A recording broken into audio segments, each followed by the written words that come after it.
I forgave my wife after she cheated. But when she did it again, I didn't just walk away. I took the house, the kids, and left her with nothing. Hello Reddit I+ here.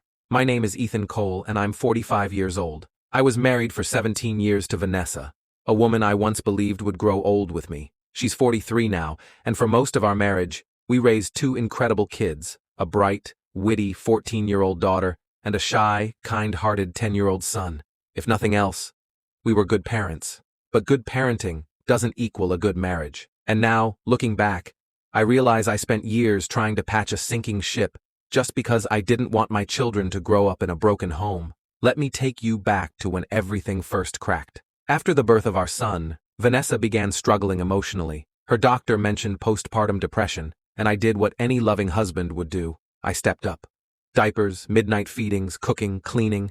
I did it all so she could breathe. One Saturday, she told me she needed a day to herself. I encouraged it. Clear your mind. Go decompress, I said, trying to be supportive. She came home that night, different.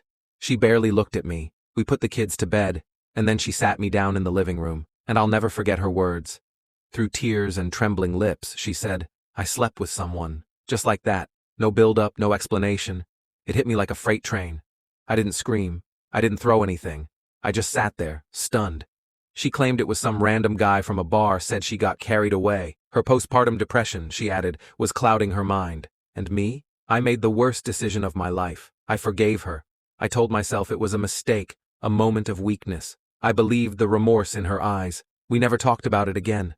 Not once in 10 years. I swept it under the rug, thinking time would heal the wound. It didn't. Fast forward to this year, I'm now a successful entrepreneur, running my own tech security firm. My days are structured with military precision.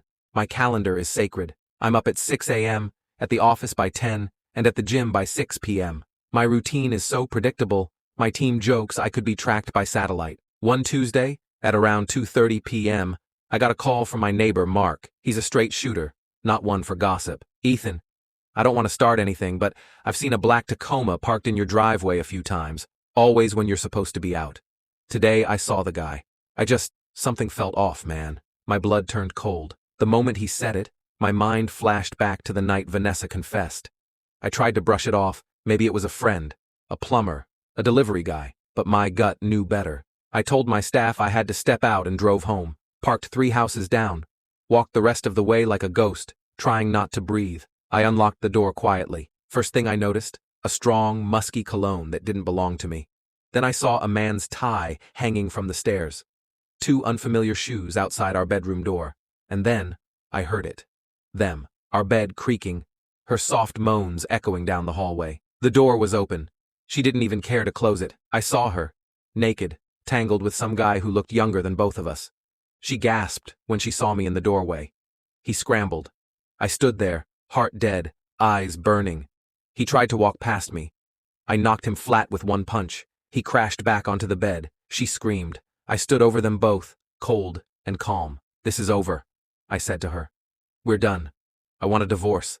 And I'm going to make sure you regret this. I walked out. I drove back to the office, numb, finished the day like nothing happened.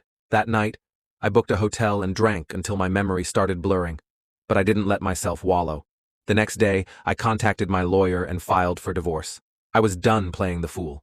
I had the resources, the records, the neighbor's testimony, and home security footage to make sure I got full custody. And I did. I moved out with the kids, bought a new home in a gated community. My daughter took it hard at first, but when I told her why we left, she chose to stay with me. My son did too, even though he didn't fully understand. I wasn't going to let her confuse them with crocodile tears and guilt trips. Vanessa begged for a second chance after the papers came through, said she wasn't in her right mind, said I had neglected her emotionally. I didn't even respond. 2 months later, she showed up crying outside my office. I had security escort her off the premises. She started sending me letters, long ones filled with fake remorse and, what about our history? Nonsense. I didn't read them. I passed them to my attorney. You know the irony? The guy she cheated with never called her again. She lost the house, the family, and the man she thought would always come back. Me, I'm thriving. My business is booming. My kids are happy. And I'm dating again. Someone who respects me, who actually chooses me every day. Vanessa's still alone, still trying to rewrite history. But I've moved on. Because sometimes, Forgiving a cheater once is noble.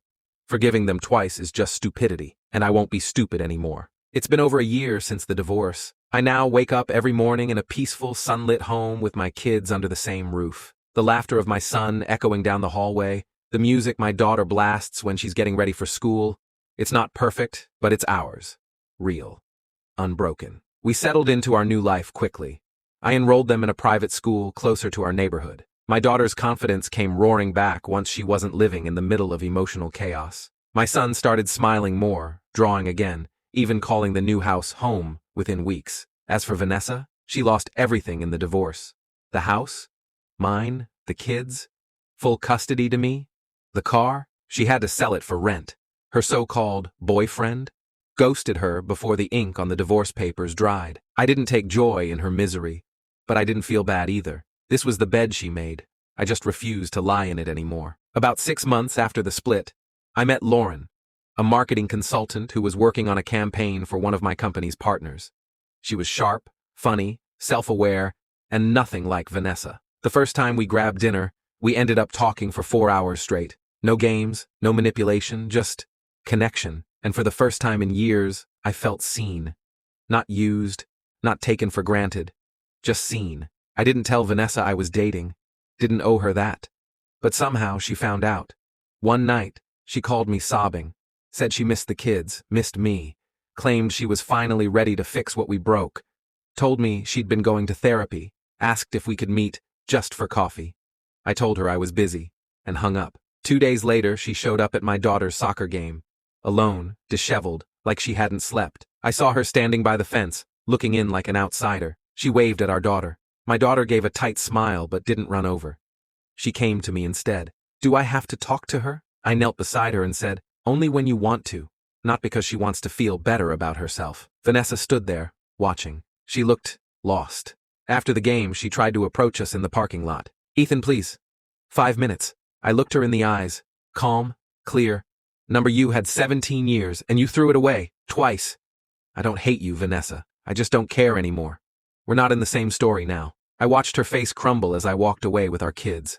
That was the last time I saw her in person. These days, she occasionally sends emails, some bitter, some apologetic, some pretending like we're still friends. I don't reply. I filter them straight to a folder I never open. My attorney handles the rest. Lauren and I have been together for almost 9 months. My kids adore her.